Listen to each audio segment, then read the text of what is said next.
मीर कासिमला इंग्रजांचा सुद्धा विरोध झाला आणि मीर कासिमने इंग्रजाला विरोध केला. त्यामुळे मीर कासिमला हटवून त्याच्या नियंत्रण साईडला ठेवून मीर कासिम हा इंग्रजांच्या नियंत्रणाखाली राहण्यास तयार नव्हता.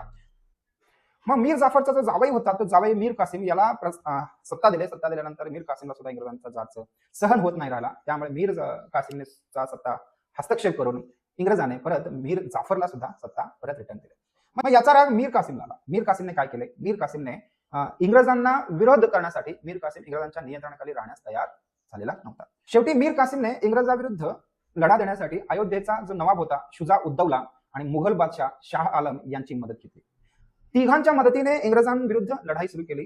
त्यालाच आपण बक्सरची लढाई म्हणतो. बिहारमधील बक्सर या ठिकाणी 1764 मध्ये इंग्रजांविरुद्ध या तिन्ही सत्तांनी एकत्रितपणे लढण्याचा निर्णय घेतला. या लढाईत 1764 मध्ये बक्सरची लढाई झाली. या लढाईत इंग्रजांचा विजय झाला. तिघ जण युद्ध लढले तरीही तेव्हा इंग्रज ताकदवर बनले होते.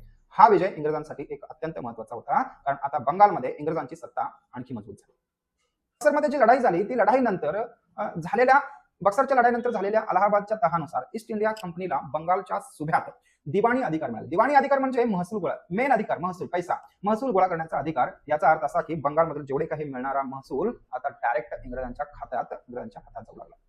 आणि इथूनच भारतात इंग्रजांच्या राजकीय आणि आर्थिक सत्तेचा विस्तार वेगाने सुरू झाला. म्हणजे सत्ता स्थापन करण्यासाठी कोणी येत नसतो. तर मित्रांनो, लक्षात ठेवा, इंग्रज भारतात आले ते व्यापारासाठी, पण त्यांनी हळूहळू व्यापार केला, युरोपीय प्रतिस्पर्धाचा पराभव केला आणि भारतीय राजकारणात हस्तक्षेप केला. प्लासीची लढाई जिंकली, बक्सरची लढाई जिंकली आणि शेवटी दिवाणी अधिकार मिळवले. म्हणूनच व्यापारी म्हणून भारतात आलेली ईस्ट इंडिया कंपनी पुढे भारताची सत्ताधारी बनली. 1600 मध्ये आपण जरा क्रम बघूया. 1600 मध्ये ईस्ट इंडिया कंपनी स्थापना झाली. 1756 मध्ये सिराजुद्दौला बंगालचा नवाब झाला आणि 1757 मध्ये परत प्लासीची लढाई झाली. 64 मध्ये बक्सरची लढाई झाली. त्यानंतर ईस्ट इंडिया कंपनीला दिवाणी अधिकार हीच होती भारताची ब्रिटिश सत्तेच्या उदयाची सुरुवात. मित्रांनो, भारतात सत्ता स्थापन करण्यासाठी ईस्ट इंडिया कंपनी ज्या पद्धतीने बिझनेस करण्याच्या विचाराने आले, जवळपास 1600 ते 1756 म्हणजे 150 वर्षानंतर सत्ता स्थापन करण्याचा प्रयत्न केला. असं नाहीये की लगेच आपण महत्वाकांक्षा ठेवल्या आहेत की कोण त्याच्यामध्ये देशावर सत्ता स्थापन करण्याचा प्रयत्न नाही केले. कोण देश एकजुटीने नव्हता, देश एकत्रित नव्हता, देशावर एकच सत्ता नव्हती. त्यामुळे विखुरलेल्या देशावर पूर्णपणे सत्ता मिळवण्यास सोपं झालं.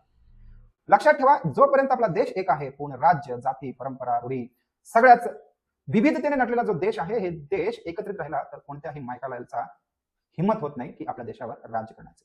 व्हिडिओ आवडला असेल तर लाईक, शेअर करा आणि चॅनलला सबस्क्राईब करायला विसरू नका. जय हिंद, जय महाराष्ट्र.